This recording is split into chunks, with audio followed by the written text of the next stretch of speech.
back to my channel and to the second part in my Q&A vlog series. Part 1 was posted last week, so if you haven't seen that one yet, I will link it below for you to go and check out. I introduce the series and answer the first set of 10 questions within this Q&A series. So as I said previously, I have broken the series down into 4 parts and I will answer 10 questions within each video. So let's get cracking. Question 1. How many times have I visited the Disney parks? So, I have visited Disneyland Paris 8 times, and this coming trip in October to Florida will be my 9th time at Walt Disney World.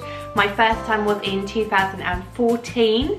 I believe Paisley has been to Disneyland Paris twice, and this will be her 6th or 7th trip to Walt Disney World. I think 6th. Harvey has been 9 times and Disneyland Paris twice. So we've got quite a good record of visits to the Disney parks because we love them so much. Question 2. Who is mine and who is Paisley's favourite Disney princess? For myself, it's Rapunzel. I think she's beautiful. I love her sense of adventure and her fun spirit. Love the film Tangled. Love everything about the movie and Rapunzel as a character, so she is my favourite. Paisley's favourite, she would say, is Elsa and Aurora. Now Elsa is technically a queen, but I think I'll let her have that one. She's crazy for Elsa and has just started to love Aurora as well, which is super cute.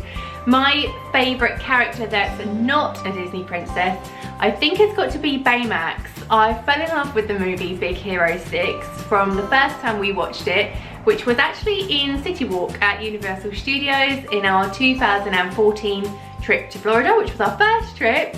And it was such a good movie. I loved it so much. Baymax is super cute. Yeah, just love him. I love meeting him at Epcot and doing the handshake, blah, blah, blah, blah, blah, blah, which Paisley has started doing too, which I love. And I also asked Paisley who her favourite character is that's not a princess, and she has said that today it is Mickey.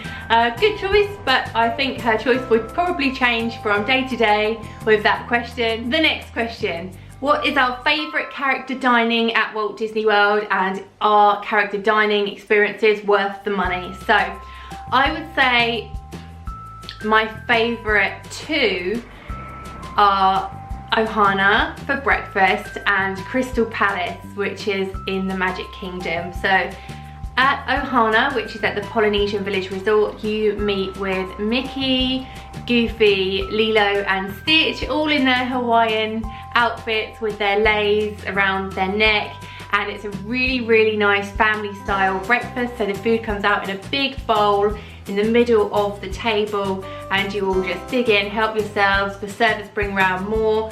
You get really nice juice, and it's lovely. It's a lot of fun. Crystal Palace at the Magic Kingdom is more buffet style, and it's the Winnie the Pooh characters. So Winnie the Pooh, Piglet, Eeyore, Tigger, that's all, I believe. I was going to say Rabbit, but that's not where I met Rabbit. We met him at Chef Mickey at Disneyland Paris, which is also a lot of fun. Are they worth it? In my experience, yes. Especially if you have young children, it's so fun to sit and have your meal with the characters coming round, entertaining them, with there being various different food options available for everybody.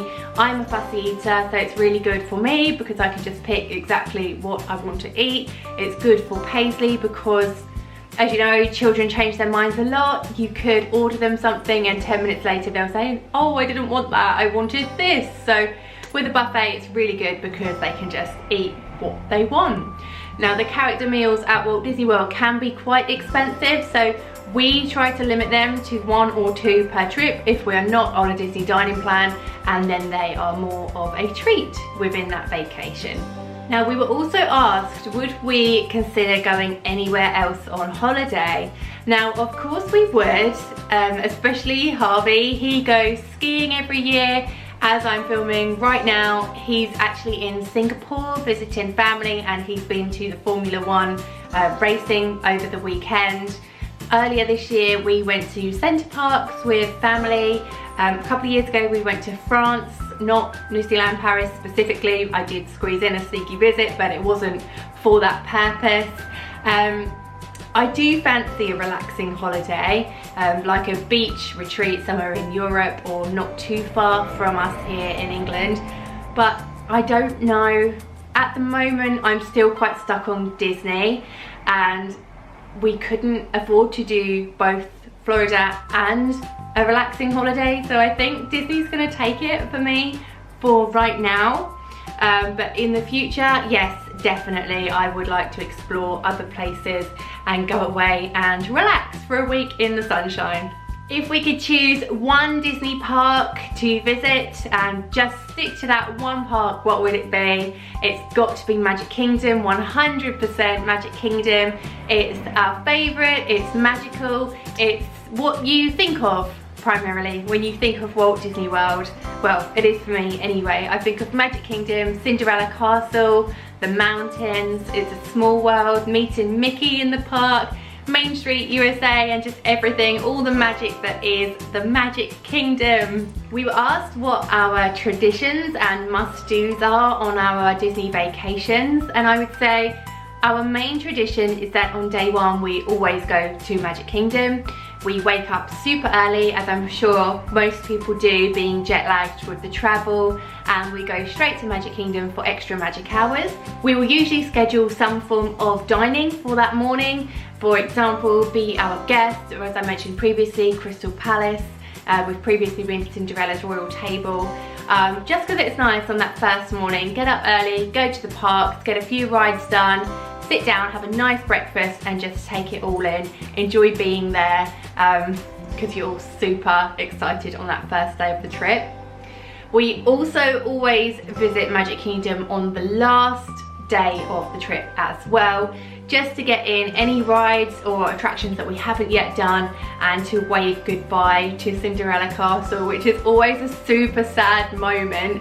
If you guys have watched our 2018 Florida vlog series, you will see what a sad moment that was for me, as I could not quite keep myself together and there were many tears.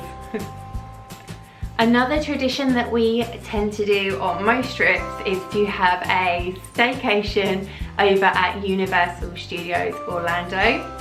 We tend to stay at the Hard Rock Hotel, but we have also stayed in the Lowe's Royal Pacific and recently at Cabana Bay, and we just love staying over there. Universal's so fun. It's a nice break from Disney. Not that you ever need a break, but it's just it's a change of scenery. It's different, it's fun, and we love it. So we always go and have a staycation there and spend the 2 days either side of that night in the Universal Parks, Universal Studios and Islands of Adventure as well, which is super fun. I was asked, do we plan our days or do we go with the flow? So with Walt Disney World, there is so much planning involved in the lead up to the trips, with being able to book your dining 180 days in advance and your fast passes either 60 days in advance if you're staying on site or 30 days if you're staying off site. There's a lot of planning that you do need to do to get those things in place if you want to optimize those facilities. So what I tend to do is look at the park opening hours, check where extra magic hours are going to be. If I'm on site, we will usually utilize those. If we're not, we will go somewhere where they are not, and I will work it out. So we always go to the Magic Kingdom first. Quite often we will go to Hollywood Studios or Epcot second, and then it's usually Animal Kingdom. Don't know why, it's just the way it tends to fall for us. And then we will revisit the parks as well. So we'll get our dining and our fast passes booked in for the park that we've chosen on that specific day.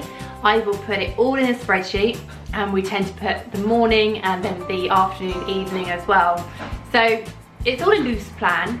We don't necessarily have to stick to that plan. It doesn't have to be regimented, but we go with the idea that that's what we'll be doing, and we do usually sit down in the evening and say, right, this is what we've got planned for tomorrow. Do we want to do that? Do we want to change our fast passes? Do we fancy doing anything else? For example, if we went to Epcot one morning and decided to park hop over to Studios that afternoon, but had Studios booked in for the next morning, we might not want to go there straight away. So we could change that and go there again another day. So yes, long answer to the question. I do like to plan a lot of what we do on our trips, but it is a loose plan and there's always room for flexibility. What is our favourite time of the year to visit? So we visited Walt Disney World in March, April, May, October and November. So that really covers 2 seasons, the springtime and the fall, and they're very, very different. When you go in the springtime, it's all colourful, there's flowers, especially over at Epcot for the International Flower and Garden Festival. There's sometimes you catch Easter celebrations, so I know they have the Easter egg display in the Grand Floridian and the Easter Bunny in the Magic Kingdom, Mr. and Mrs. Easter Bunny I believe, which is really cute, and things like that. And when you go in the full time, the parks are obviously dressed up for Halloween, and then if you're lucky, as we have been on our last few trips, it does transition over to Christmas in early November, so you do get to see 2 seasons there. I prefer the Flower and Garden Festival over Food and Wine. I prefer Halloween and Christmas over anything else, I think. It's usually a lot cooler when we go in October, November, so the full time. We went last May and it was reaching up to, well, this May should I say, May 2019. It was reaching up to about 34 degrees in the day, and I could not cope with that. That's way too hot for me personally and for Paisley to be walking around these theme parks. We had a lot more swimming pool time on that trip, which is not something we would usually necessarily do, but it was so needed in that heat. I prefer the cool temperature of October, November. I like that there are extra things to do, such as Mickey's Not So Scary and Very Merry Christmas Party, and also Halloween Horror Nights over at Universal. When we do tend to go in the spring, as much as we love it, it kind of feels like there's something missing because we're so used to having those extra events to look forward to. So I'm going to say the fall is our favourite time to visit. I was asked what is the most underrated attraction, and in my opinion it's going to be Figment with Journey into Imagination. It's so cute and fun. Figment is super cool. He's like the icon of Epcot, but I don't even think we make a big enough deal of Figment as we should, because he is adorable and I love him. I love Journey into Imagination. It's like, it's a fun family ride. It's just good for everybody, and it's always got super low queues. Try it out if you haven't ridden it before, give it a go. Now, last but not least, we were asked for any tips or advice for anybody that's looking to start vlogging their Disney vacations. And I'm no expert, so I'll just tell you what I did and what works for us with our vlogs. So when we first got our camera, I would spend a lot of time just walking around the house, talking to the camera. I would take it out when I walked the dog and just talk to the camera. I did a weekly vlog right in the beginning just to get used to how the camera works, get used to speaking to the camera, then to get used to editing that footage back. That was the tricky part for me. I spent a long time getting my head around editing. I use iMovie, and within the first few days I was ready to quit and not try anymore. Harvey's just thankfully talked me out of that and helped me learn the editing software, so now I'm okay at it. I'm still not the best. I can't do the snazzy tricks that some of the other vloggers can do, but we're getting there, and they say practice makes perfect, so I guess the more you practice with your editing, the better it's going to get. With regards to being at the actual parks, I would just say enjoy it. Film the things that you are enjoying. For example, if you're on a ride, you could perhaps film a bit on there. Watching a show, film a little bit of that, and just talk about your experiences. So when you're walking into a park, introduce that park, say what you'll be up to that day, what you're hoping to do, where you're hoping to eat, film the footage of you doing that, Give reviews if you have a meal and it's good. Talk about it, talk about the price, give information for people that might also be considering doing those things. And then when you come to edit, the footage just kind of fits together and it goes like a little story of your day, and it's so cute to watch back. That's my favourite thing about vlogging our trips, is that you have all of these memories on film, and even if you don't share them with anybody other than yourself or your family, it's amazing just to be able to watch your trip back, because it's amazing what you can actually forget. So you have so much fun within that week, 10 days, 2 weeks at Walt Disney World, that it just becomes a blur when you get home. So watching it back is really something special. And just have fun with it. Enjoy filming. Don't film anything you don't want to. Don't feel forced or stressed about filming. Just go for it. And what you capture, I'm sure, will be great.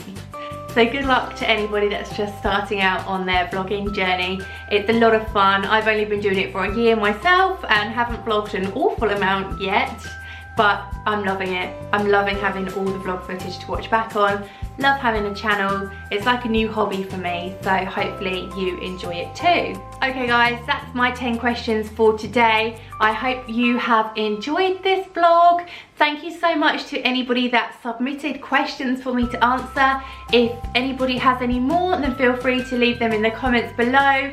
Let me know over on my Instagram page and I will try and answer everybody's question within parts 3 and 4 of this vlog series. If you've enjoyed this video, please do subscribe to my channel and give us a big thumbs up. Let me know in the comments if this type of video is something you're enjoying, because I can do more of it or less of it if not. Thank you for watching. Have a magical day and we will see you real soon.